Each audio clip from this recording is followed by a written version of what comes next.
boto quoi. Le lot Rolobani na émission n'a rien que la vérité. Bien aimé bozala mitema rokita. En tout cas rien que la vérité ya le lot aux la somme. Ton moni babili les panzai na net. O bandeko. Batalis biso bapanzi o l'évangéliste qui zamina kibila azo tricher. On a examen na kayena epeme ni boye na boye. Non. Ba vidéo mo boye par rapport bande bazo ba que non ba moni pasteur qui zamina kibila azo tricher na examen. Au professeur makambo c'est pas ça ndenge ni to me un peu ko éclaircir bande de OK, merci beaucoup de Calvin pour na mutuna wanabi que siko ndi bato belé bafungoli matoi balanda ba ka réaction ya ndeko so papa Max yoza professeur papa Max au coopéra rosa proche ya l'évangéliste qui zamina kibila na ba activité nyonso tout abengisa yo tout le monde élément moko bazo publier bande ba komi que non l'homme de Dieu motuna kibonzambe azo tricher na kata classe bien avant cela nina lobaete tango lobi nga za motoyo na sac évangélisation par les médias le ndenge moko na yo nazali moto na za ngolia kozala na pembeni ya basala nzambe ndenge na ndenge tango tay kombo ya évangéliste Jean Ska Kizamina no kimbala moko mawa no kimbala mo pasteur motema pamba te na ebite. Shalom, shalom, bien-aimés dans le Seigneur, et merci à vous tous qui êtes connectés sur votre meilleur site, La Voix Céleste de la Lola, Eska Bonzambe, et qui taranaloye mona maloba pena misala Bonzambe, na Bonzambe, Lola, Ezo Futa Simana, Antoyaro Bakenzamba Boye, Tokwaye, Wapi Namansa Zosa, bien-aimés dans le Seigneur. Merci na Banéonion, tout Bastena Moussaloyo, merci na Pasteur, fais amis à la bouche, autorisé de l'Éternel depuis Zurich, na Bivens, Dom, Oyo, Tozana Yawanakin. Merci Nagnon surtout aux sala pour Nabiso Bivens de Homo. Donc sponsor il y a La Voix Céleste. Un bon séjour à toi Bivens de Homo Awa na Kinshasa. Na musalo yoko sala ya monene makasi ko tonga toujours flat pour nous contribuer toujours na misala ya banamboka motema ya Bivens de Homo. Un grand merci na yo Bivens de Homo. Tozana awa na kine pe na mama mami mbunga motema papa Blaise mbunga na Suisse. Maman Gisèle Lukelo, merci beaucoup. Nazoki vraiment cadeau na otinde la kinga en tout cas nzamba lola mono mama Gisèle Lukelo motema papa Emmanuel na Boston na ndeko na biso papi Konge na nzamba lola amono esiko ozwami na champ de fond binonyon tout ozola na biso boza pe na posa ko contribuer à soutenir musalo pourquoi pas que lola et ko futa sima na binonyo ozo futa na bandero mususu nzamba lola obosa minote merci na binonyon so bonzambe na bonzambe lola ezo futa sima na to ya ko banzama boto ko le lot Rolobani na émission n'a rien que la vérité. Bien aimé bozala mitema rokita. En tout cas rien que la vérité ya le lot aux la somme. Ton moni babili les panzai na net. O bandeko. Batalis biso bapanzi o l'évangéliste qui zamina kibila azo tricher. On a examen na kayena epeme ni boye na boye. Non. Bien aimé dans le Seigneur. Bozozoa réaction ya makamnyon soyo to me un peu ko éclaircir si yango to meka ko découvrir ezanine eza examen normal to ezali ko tricher ne bando ba interprétant bon biso to lo bien bon te mais vérité ezali to sola ki na papa yemoko beaucoup de réaction ya papa yemoko beaucoup yeba et lo roni to solo na papa na émission lelo bien aimé dans le Seigneur. Désirement bien aimé dans le Seigneur, qu'ils amènent à Kibi à l'évangéliste, Bachela qui est poison.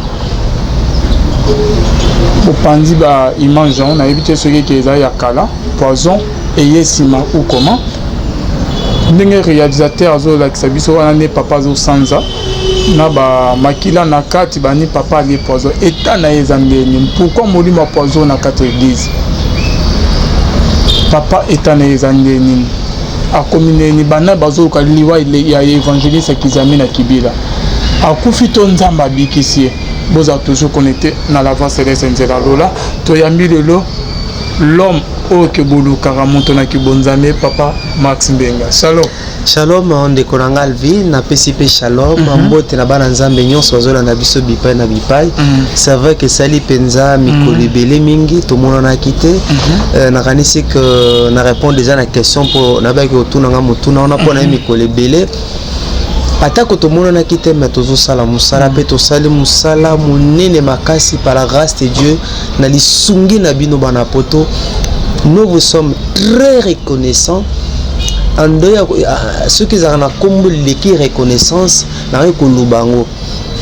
merci pour ce que vous êtes, merci pour ce que vous faites pour soutenir le ministère Oyo partage ton temps. Nzambe kaka akanisa bino totiaki mwa temps tolingaki tovandisa musala tosali musala munene na lisungi na bino et tomonaki ezala pe bien na TV moko bobimi mo bozongi ezala pe malamu que de temps en temps télé sur l'équipe moi mingi ezala malamu bele balobi ko manquer bango makasi bazobe mais papa Max akenda wapi alongo na la face akomi koleka pesa biso ata komo ya site côté azoleka to kaye papa to sepene mara musoto kutana na Victor benga bi to bana ko benga ozo yambate de Calvin. Nous vous sommes reconnaissants, très reconnaissants. Lorsque il y a 20 personnes, 50 personnes, bah oui, babiso libana mboka, nanzela musala partage ton pain, izandeyo. Topé sa kopé bozuite, bo mengote. Mais aux alines de ko tambo na biso, aux alines de ko sungi biso, nzambe kaka yemoko kanisa, nzamba kanisa ba tata na ba mama. Obi que lobby vendredi, tous en activité munene, l'autre za jeudi hein. Lobby vendredi, tous en activité munene autres talisa na miso na bateau, ministère Oyo partage ton pain. Obi de Calvin d'ailleurs Okoya nangi na nzela na yo. Tout ça la retransmission en direct. Je crois que c'est possible, non? Tout ça la retransmission en direct. Bande kuba landa. Obi ken de Calvin. Nzamba za malamu. Na comprendre que musala so salango sans intérêt. Ozo salango sans trop style quinoa. Nzambe a mimoni saka. Na moi comment Nzamba simbi mitema ya bato. Des gens qui ne me connaissent pas. Quand de balanda biso na TV boy. Na avant-hier oyo mona biloko na ndeko moko za na Suisse to bombi kombo na 3 cartons. Lobby. Maman moko za na France. Asomba biloko sika 2 cartons. Au monde en pe lobby. Maman mso en Allemagne, atena ko na Canada ya ndeko mo journaliste ya RTNC 2. Tozwaki yango nani susu ndeko mo to benga aza na Londres aza ba uniforme moko boye habito zongo na niveau ya bandal ndeko mususu atindaki susu boye pe kaka na France hein bakendaki pe kozwa yango donc et peut s'abuser c'est comment que non les gens ont compris cette vision et partage ton temps et un ministère qui a commencé n'a pas si penza ministère moko baneka kabomena moni comment Nzamba comme ko simba mitema ya batu patatala et belé baza bande ko bango a na Kinshasa et mezumo na mutoyo la plupart ba yebi atangate ba te sikanga na vanda kate ba ebite na zanani kaka na nzela na télévision bato zo simba ma non Nzambe akanisa bino papa obi ke vie na poto pesa difficile hein. Bato tout na poto bazomona bomenga poto te eza bandeko bazo kemba pe na poto bolimbi somona mutu azui enveloppe na ye atindi yango pona partage ton pain au même mutu maman mosusu atindaki na bosel mbokaza atina banine ba linette ba monture belé tozoluka pe esika auto biso na tour na biso to kenepe ko seme yango pona basunga pe bato bazana problème tam so solo ba monture comme cher mais biso to jango gratuit biso pe na tour na biso nous sommes en train de nous organiser to memanga tan hôpital moko hôpital ophtalmologique mo to pe sabango ba on peut na tour ba sa nini ba ko sunga bandeko tam so ba sali l'ordonnance a po façon monture linette, tu vois comment nous sommes en train de travailler et je bénis le Seigneur. Tout le monde a quitté la télévision et il y a un cadre, il y a tout ça qui misala. Donc on continue à travailler, mais tu as qui mange les canaux de télévision, tu as qui peut tous les canaux de télévision, tu vends ça surtout na biso, mais tu as qui travaille. Si tu as zongé sur la télévision, pendant que tu as sabino et tu as solo. toza reconnaissant bolembate obi na tene ba carton mo alobi ndeko na ngai biloko ya sika sika ndeko o aza na Suisse wana tini so deux vélos na bosana komona ngolo bien en sachet était que vélo moko ba se ba tambola nango mais vélo ya personne vivant avec handicap penda ya sika ki asombi yango atindi yango to ba mama mususu auta ki pe poto ayeki na vélo na ye moko to kabaka déjà moko tikali wana to pesa yango na mwinde comme sous porter poto ayena to benga kanso ki baladog je ne sais pas moi comment on appelle ça les amis bateau na problème otambo na makola simbi yango ezape na biro biloko wana nyonso lobi vendredi totalisa liboso ya bana na nzambe liboso ya bakabe mususu ya mboka liboso ba journaliste to présenter bango ministère partage ton pain vision tozwaki na ndenge tozoke malembe bino pe ba oyo ovando zi code no tindi kendo kozwa ta $10 zwa 50 zwa 100 zwa boyebe pona ministère oyo zamba kanisa bino buye bate bo seme yango na mabele kitoko bomona ba photo ndenge na tinda ka chaque que lo connaît ye bomona ba photo et ndenge nazo tindela bino eza poto ingaka transparence bomona ete ya solo biloko na bino ezo koma et d'ailleurs lobby toza na délégation moko outi France. La famille partage ton pain. Aujourd'hui, c'est une grande famille. Il y a famille partage ton pain. Maman moko en France, baza parce que maman moko en France, na mususu bango tout baza au moins 5 personnes. Au bazar en France, baby biso kana nzela ministère partage ton pain, bazali na Kinshasa et d'ailleurs lobby ba on ba ko exhorter biso na événement muno tozali nango tika tenzamba lola akanisa bino yo pour olanda biso yo nzamba pambola yeba te kota na grande famille à partage ton pain otoza cible na biso ezali les orphelins, les veuves, les vieillards, les personnes vivant avec handicap, les malades na moi na classe muso ngaka na classe mazana makokite bato na ne biso to salisaka. Voilà. Merci beaucoup Papa Max. Le numéro de Papa Max et que vous allez toujours bien au contribuer na partage ton pain. Il y a Papa Max au caso sur la bandeko et qui va Papa Max, Papa Max, c'est na yo na ndeko nanga Jonathan, Arnold o azana caméra, c'est biso nyos partage ton pain. C'est vrai que na za instrument nzamba saleli mais ngana on zappe na kufilelo. Nous zappe un jour na zate. Donc eza ministère moko eza ya yo eza ye donc eza ya biso aux en Londres, tel mis sa drapeau, aux en Allemagne, aux en Suisse, aux en Angleterre, aux en Boyeboy. Na bossa de quoi Suisse, na bossa les sous de quoi Suisse. Les loboni na zo baboy. Atini so four. Atini fou na ba carton musuna c'est que non ba toto za bango na contact na kotini la bango ba photo so que le numéro na biso à WhatsApp eza wana parfois zo ba image te ozomona te na numéro WhatsApp so komika bonjour de Comax shalom ngabo yo mona otinde la yo ndeko atini 3 auto ko baxer sur le lot atindi four biloko mususu oyo kozala pona bureau tanto kote na orphelinat na biso to toyeba nini toyeba kotinda yango eza mama mususu pe na bosa zaka na France mama X ye pas otonga orphelinat na ye quelque part na commune moko boye elo na sepela bande ko balinga totamba kombo na bango te c'est ça la vision na biso to pesa ka na otanga kombo ya mboka par exemple tangi neti ndeko na Suisse na tangi mama zaki na Allemagne bata France Bata France n'est pas à moi dominant. Na bo c'était papa na sommes aux États-Unis d'Amérique. Oh non bozali belé nzamba lola.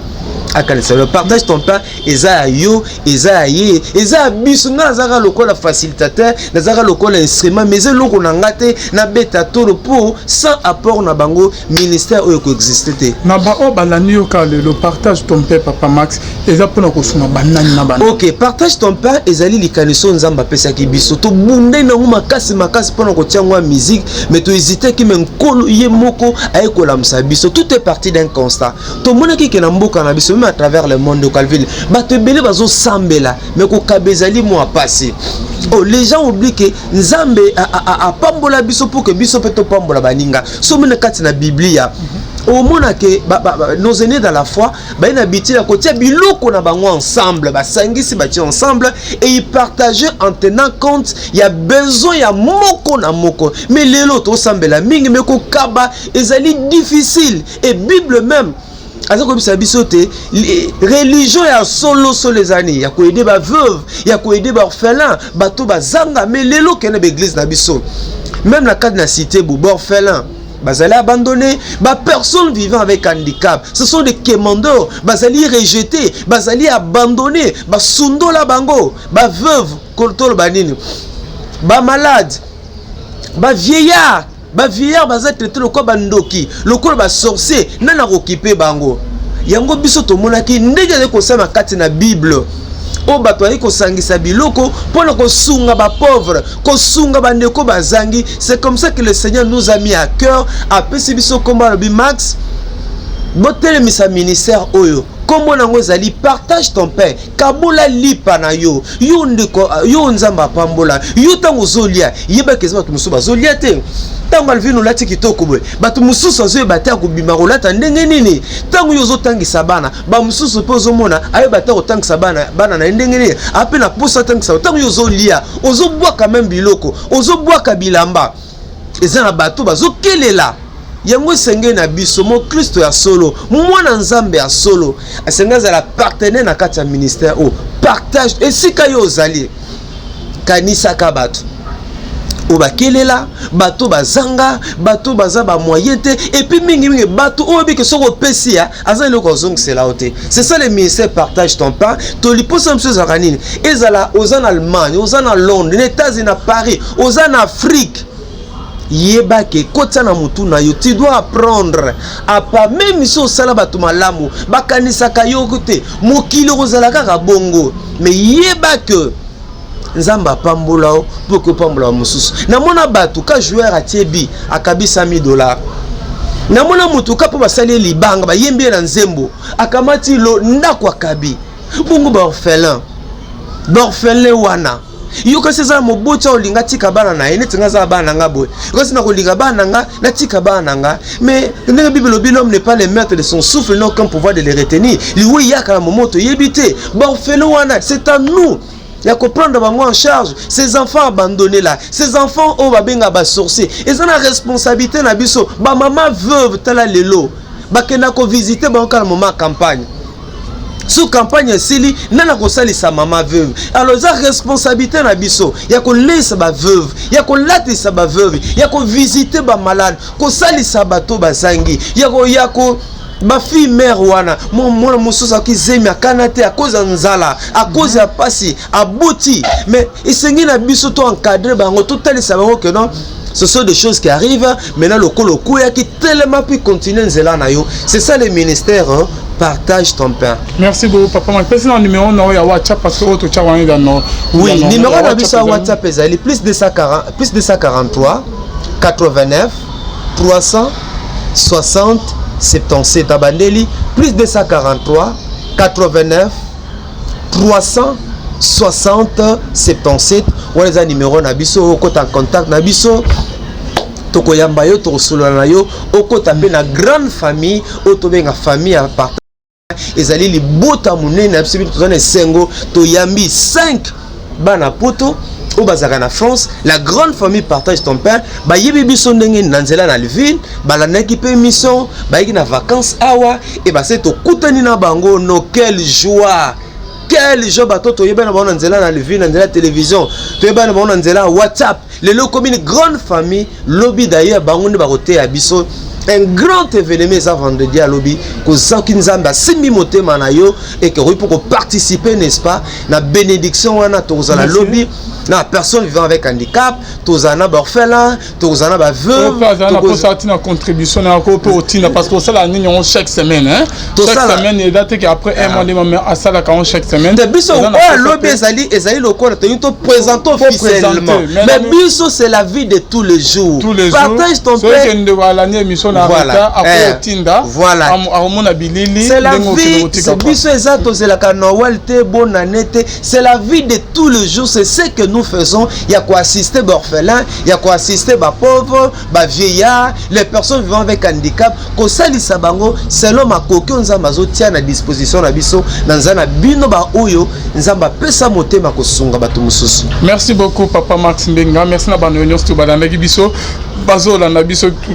papa Max tout na mama ya so na biso papa Max yoza professeur papa Max au coopéra rosa proche ya l'évangéliste qui damina kibila na ba activité nyo tout abengisa yo tout mon élément moko bazo publier bandeko ba comique non l'homme de Dieu motuna kibonzambe azo tricher na kata classe yo okoro bandeni papa ko tricher za du soum est-ce que l'évangéliste a triché ou comment et c'est pas ça ndeni na ba moment examen aux allants professeur mais comment expliquer en quel moment que professeur a permis que non étudiant atala cahier nae atala ba note nae ou comment mais on a quoi expliquer biso par rapport à c'est ce qui est à le côté to me peu côté ça va nous to éclaircir bon suppose que non ils ont le côté par conseil l'évangéliste qui examine ma cambazo nimba nuiri. Merci beaucoup de Colvin mais bien avant cela nina lobaete tango lobinga za motoyo na ça évangélisation par les médias le ndenge moko na yo nazali moto naza ngolia kozala na pembeni ya basala nzambe ndenge na ndenge tango tay kombo ya évangéliste Jean Scott Kizamina noki mbala moko mawa noki mbamo pasteur motema pamba te na ebite auti ko lekisa ba moment moko très difficile na vie na ye et pas e wapi azaki empoisonné ainsi que mbala mi na on be mission to sali to veli comme empoisonné atome ko lobela no abato kotana voilà bana kotana deuxième partie ya mambote be examen ba vidéo ngamo pe na zanango ngamo ko pe na meka ko solane na tongo na lelo likam na poison je disais quand tout que un moment très difficile na bon il n'a pas wapi azalaki qui a empoisonné mais nzambe na mawanaye a saliete a bikisier a kangoli na yango donc il kama mo ikomeli était a profiter na balo baso la il a été azali en bonne santé d'ailleurs il continue à prêcher évangile ya ko na biso masia na be monsieur belé trobano li comme tel empoisonnement et ezali image d'enfant mais je connais une maman pasteur notamment comme on a été l'église a monene kati na mboka oyo obi maman pasteur wana aye pe aza empoisonné j'aurais appris même qu'azali méconnaissable poison zundengene non poison ezakara na nzela ilamba mutaye ko pesi ilamba boya apesi ilamba à partir ilamba maman pasteur nzoke lambana ezalaki empoisonné yana na profiter na micro na pona sebande ko ete solo tout ça la bongote eza malamu te ko boma moninga nao ngabaka quel que soit le montant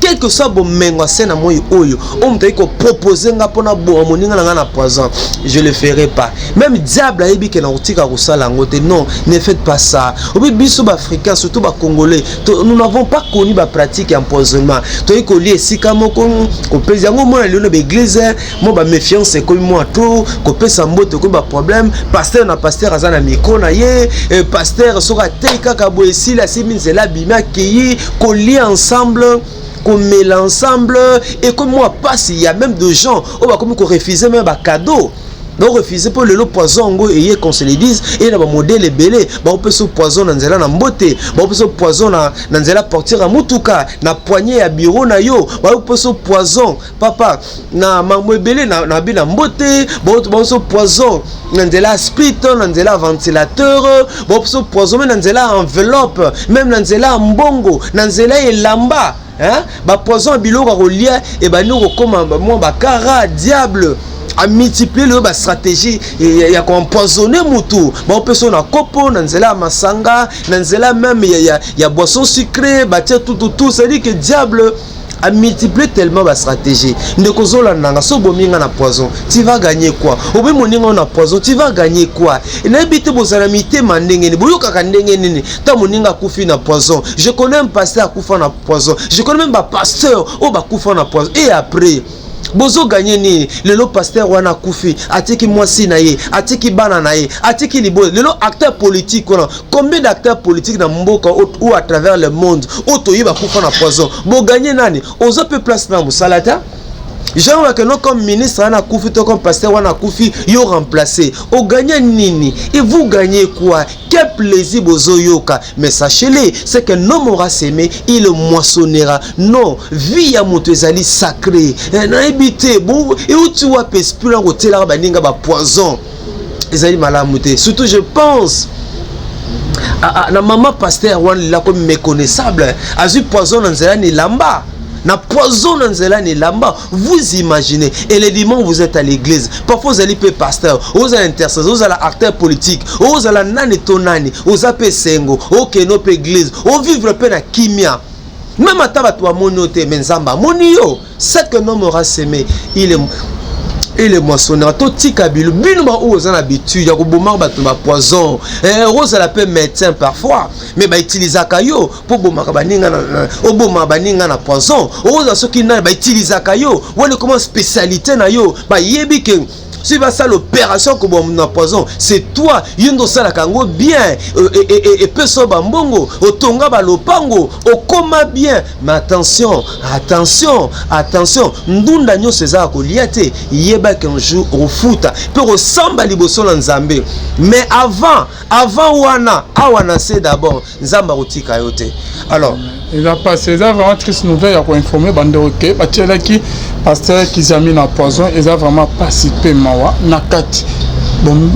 papa mastolo banini ba bloko comme OK na ba moment ya kanakata église na ebité poison outi na ba baninga na ba projet na kata église mais na kala ba église akaliza na ba bolingo makasi ya ba Paul ya ba Pierre bazoli esika mongo bona boma kama boezala ke mais biloko tozo mona mikolo poison ekoti na kata église papa bandeko bazo kufa ba musicien chrétien ba kufa na poison ba pasteur ezoko ba toujours au juste ezani kizamina ba yekolie ça sous poison papa ezani ni au juste mais lelo écoute Alvin Beya mais l'église toza ba infiltré ba côté carte d'église toza ba intrus ba mercenaires les lots ba côté 4 d'église dans colo donc c'est tout à fait normal o mutu musalvini kanengo la tara bien boy mutu musuzo sale lorote ma sepela na hote yazo ka beso lati oza salité mais ce que Alvin azo mata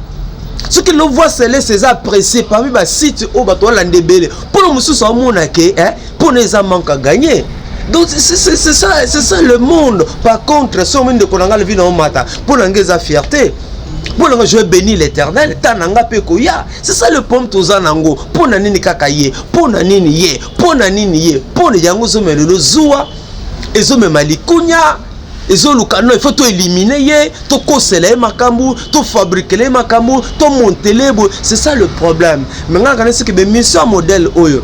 et ça pour occasion pour nabiso, ya yebisa bande ko nabiso était. Ba pratique wana eza malamu te ko boma moninga na yo ko biso to kolila bomwana no yepande Calvin to lia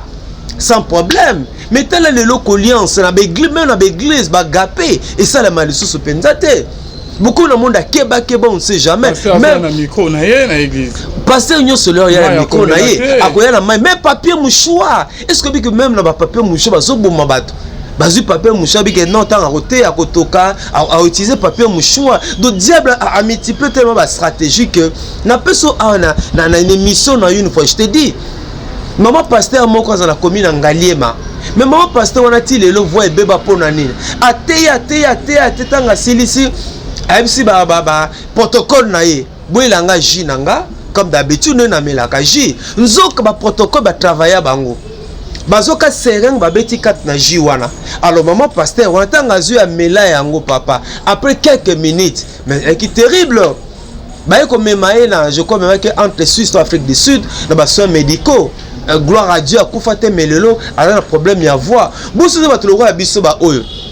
ba famille anzala gauche et droite ozana mututa osungao ozata na $1000 te ozala o bomba bon en kalikambo mo kofi sur place. Donc c'est pour dire que bande konangai biso awa na Kinshasa na RDC de manière générale te baka molimo à poison ta mais le lot mo mututo akomane na miel na ye atamo mais malgré ça papa ba dégâts dose à poison on peut que senia bato ba sela ba poison ba na besoin que Alvin lelo yepe na sala un mois te ako bamba yo loko moko pas oyo que non après un moment c'est fini et vous gagnez quoi? Vous gagnez quoi? Tant que Moutanga Koufi, vous gagnez quoi? Peut-être pour Nabino Rosa Prime. Ah, Koufia. Au sali rapport, à la li déjà, à tia qui tembe pour Nabiso. Au cause de prime et après. Talambongo zole sabala na yo. Talambongo zole sa famille na yo. Yango no zo peso ba jeep. Yango no peso renommé. Yango zo fait voyager. Wana na misa mukili. Mais Dieu est vivant. L'Éternel est vivant. C'est qu'un homme aura sémé, il est moissonneur. Tôt ou tard, jamais n'étais à manga bota masangwa. Tôt ou tard, continuez dans Okoboma. Moi je vous encourage. Bon, continuez à retirer votre poison, mais les ténèbres ne régneront pas pour toujours. Merci beaucoup, Papa Max Benga Bonzambe, na Bonzambe Lola. ezofuta nsima na nto ya kolobaki nzambe boye tokwaye wapina masa azosalela biso papa Max lisolo siko oyo ezocircule bavideo moko boye par rapport bandeko bazobaki non bamoni pasteur Kizami na kibila azotriche na examen oza professeur makambo yango esepasaka ndenge nini tomi mpe koéclaircir bandeko. Ok, merci beaucoup ndeko Alvin mpona motuna wana bike sikoyo nde bato ebele bafungoli matoi bayi balanda bayoka réaction ya ndeko Max akoloba ndenge nini naka na nzembo moko nalobaka les regrets du diable.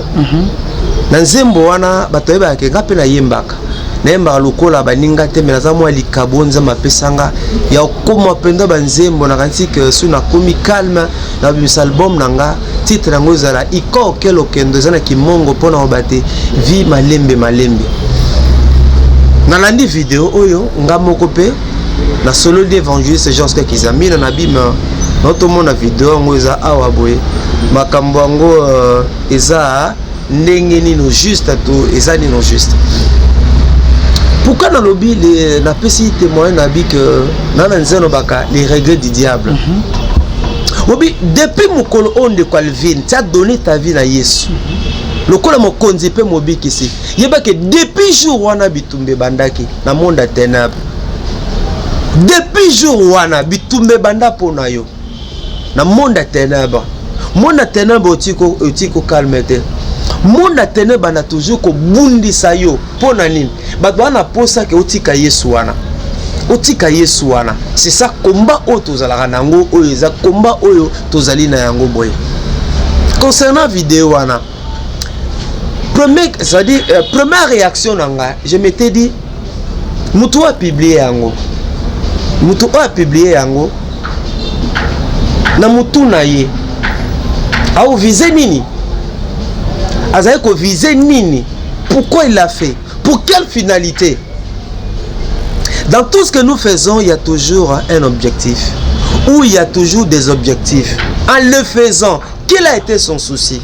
qu'est-ce qu'il a voulu communiquer. Alinga tali sabiso nini ngala kanisi que ezabiloko nde kwa salango na posa moko ya ko nuire ya ko décourager bato basambela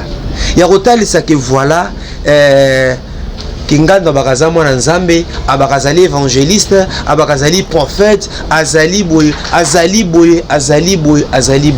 donc asalango na souci moko alonga ba image oyo esalemaka na souci ya ko nuire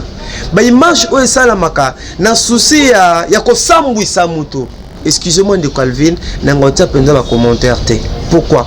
Mais lelo nous bénissons l'Éternel hein, tout comme le monde des réseaux sociaux.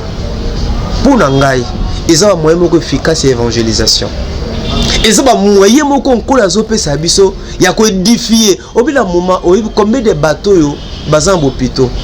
Combien de bateaux bazolé là? Bazan besoin d'émission de Calvin, bazal édifier, ba ajouter un plus quand na kondima na bango. Toutes les images et ça les maka na sens Alvin na sakala nanga le na olaxaye Alvin wana na lukaye Alvin wana je na ozo na faux pas aoyebanga nga image ya bongo na commentaire nga na mona pe bato o ba yela nga ba image boye ya osakana te Max na bande komoko Max na peso jeep tabi ke Max ane utamakolo Max na peso jeep tali ma pasteur na bino tel boye na tali pe na bi na jeep na yo tona ba jeep na yo. Moi je vais pas faire ça. Vous comprenez? Donc nina lobaka que na vie net ozali awa moi minimum ya respect na bato na nzambe. Moi minimum ya respect na basali na nzambe. Moi minimum ya respect na bato nkola bengi, na bato nkola pakole. Moi minimum ya respect na bato yo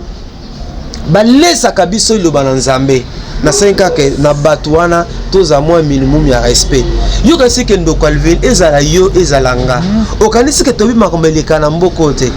na milia église.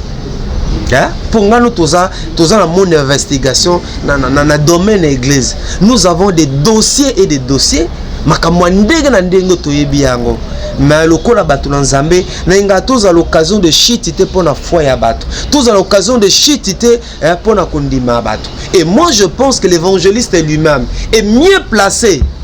hein, pour na ko interpréter biso nini vidéo oyo. puisqu'il était dans la salle. C'est vrai que nous voyons, hein, tout le monde a une image, mais il est mieux placé. Papa Lobi que non, tu as eu quelques minutes d'examen, professeur n'est dans la classe,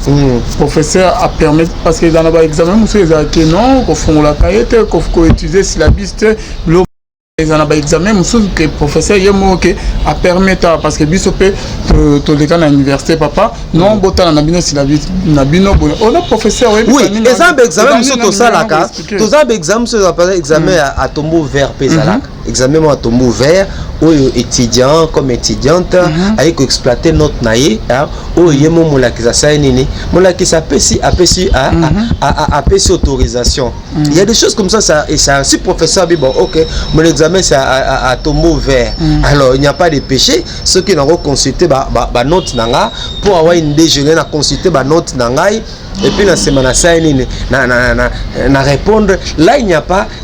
de problème si c'est l'enseignant qui a autorisé voilà mon examen c'est à téléphone ouvert alors non mon até pourquoi tu polémiquer pourquoi tout ça un problème voilà pourquoi na lingi na kota na bozindo na ngote mais moi je me dis que sauter les mêmes images tout le monde il faut mutayi na sima hein mutayi na sima il a fait dans quelle intention dans quel souci le image vidéo ça nini et panzani donc maintenant lui il est content tu vois alors il est content donc à ça là quand on peut ça pour nous ridiculiser comme disent les Kinois na réveiller alors des choses comme ça avec tout le respect dans un angle batu nzambe tout le respect dans un bateau bazolanda biso na linga penda ko commenter ngo mingite pamba tena mona keno tout ça la promotion papa même na modèle to solo na évangéliste biso peut tout ça là ba examen ya nini et dans ba examen muso ba komaka non examen en note ouverte à voisin fermé donc on a voisin beaucoup collaborer mais aux on a ba note non au cocu kotala au coach ba note non liboso ya ban au coach ba note non peut être que paiement so dans la ba yo moko ndenge vraiment tout monde na zo mona ba bilili ya ouais donc vraiment tout monde évangéliste qui mo avant ki na ban c'est que les alaki peut-être examen moko en note ouverte mais à voisin fermé que vous collaborez dans voisin. Il y a ton petit colba. Mais tu peux recevoir l'évangéliste. Ce qui est examen. Exact que non à cela qui on a permission il y a à cela qui on a permission il y a professeur a fait savoir que bota la note n'est à cela qui on dit que non des bandes muso bazo ba gazo tricher bona boy à cela qui on bota ce que professeur a fait avant si professeur a fait ça que moins compliqué autant na ba note non ndenge université en note ouverte ce qui mola qui s'enseignant dans mon examen est à tombeau ouvert c'est-à-dire que là vous pouvez exploiter vos notes il n'y a pas de problème et puis par note par syllabus tout ça il n'y a aucun problème parce que c'est l'enseignant qui l'a autorisé problème est en route parce que le modèle va publier ce qu'on il y a un OK et puis on dirait que il y a un ndolo baké ndeko ya sel musala ou asala une intention nini intention les années il y a qu'on nuire intention les années il y a kolongola batu poussa ko sambela intention les années omoni ya bino bolobaka mais pasteur na bino tama pasteur nazo sala bino okumisa ba pasteur omoni yo moi c'est na personne ko na église wana yo karaté omoni ba pasteur na bino omba mo sala donc c'est ça so bandi ko analyser ngo c'est ça objectif na ye kolongola batu poussa ko sambela ko talisa na batu ke non ba pasteur ba pasteur ba pasteur malamu bazate ta ba pasteur nabino tala donc ils ont quoi qu'on ridiculiser c'est ça le terme alingi a ridiculiser alingi a sambwisa alingi kotiola alingi a se moquer tout ça donc objectif ya bilili wana zaina yango mais bana nzambu bazana maturité bana nzambu bakemba na kanisi ke ekolembisa foi na bangote ekolembisa kosambela na bangote ekolembisa confiance le évangile qui j'en sais qu'ils amina bazali bato basali musa munene pe kati na mboka oyo ezala libanda mboka ezala awa epa na biso awa azana bana ebele azana bato bazana confiance na ye azana bato bamona loboko na nzambe na ministère na ye azana bato babengaka ye papa azana bato bazokroire na ministère na ye azana bato bazokroire na eloko nzambe atia kati na ye vous comprenez c'est pour dire que et senge na biso na vie tozalaka eloko tout olinga tosala toyeba kososola yango mwa malamu toyeba kotala eloko oyo soki nasali yango eske eza malamu eske ezali mabe ekozala malamu mingi ke likambo ezaka papa omoni papa alors nga biloko abona komantana nango te nga biloko abona mona ke mutu asala yango azali na molimo ya Nzambe te aza mutu moko ba papa na osambwisa ye asakanaka na nga vous comprenez donc ye maintenant atteint l'objectif na ye. Je crois qu'en ce moment mutu a publié la personne est enthousiasmée, la personne est joyeuse, à moins que voilà, aucun atteint l'objectif nanga. On a gagné c'est que les malamu mingité, tout est permis, tout n'est pas éthique, tout n'édifie pas. Tous arabes sont mon local à bateau. Na moi esprit moi discernement, esprit critique, na ba acte nyon soto sengeli ko sala yango. Et puis ils appellent leçon peu pour na biso. Que nous sommes des modèles, tous un miroir et la société, te belé peut battre la kabiso et c'est un kabiso peut beaucoup de prudence. Merci beaucoup Papa Max Mbenga, je crois que Bandeko va comprendre le message de l'équipe. Tout cela il a été auteur sur calamité dans l'évangéliste qui a mis à Kibila, Papa Max Mbenga qui basola inae, biso pe ngamo pe na benga qui donc vous avez vraiment éclaircir sur Pewana. Merci na bana union tout bala na biso bonzambe na bonzambe lola ezofuta simana to ya banzama boto quoi Papa Maloba Yasuka na bana bazola na pe bande du son numéro de contact. Merci Papa Alvin otambo na biso penza tango molai nzamba lola ndenge mokurubaka akanisa yo bomi to na t-shirt na biso oyo to lati ya partage ton temps ezali comme un ministère oyo nzamba pesi biso bana poto ebele toza reconnaissant vers bino comment na boni bozala ko se sacrifier pour na ko soutenir ministère ou partage ton temps tous la date songoro pakalate mais nous agissons selon que le Seigneur nous donne de moyens cible na psuzali d'orphelins baveux baveya les personnes avec handicap le fille mère bandeko baba malade to meka ko salisa bango ko kabola na bango eloko selon que toza makoki et que ce que nzambe asimi motema yo pour peut soutenir le ministère oyo le tozali jeudi lobby vendredi tozali événement munene total sa ministère oyo na miso na bato tozana ba veuve tozana ba vieillard tozana personne avec handicap les orphelins les enfants de la rue tozana bango wana na sima to kabola bango biloko o toziko te pa na bino mais ce qui peut nzamba sungio et ko sepeli na ko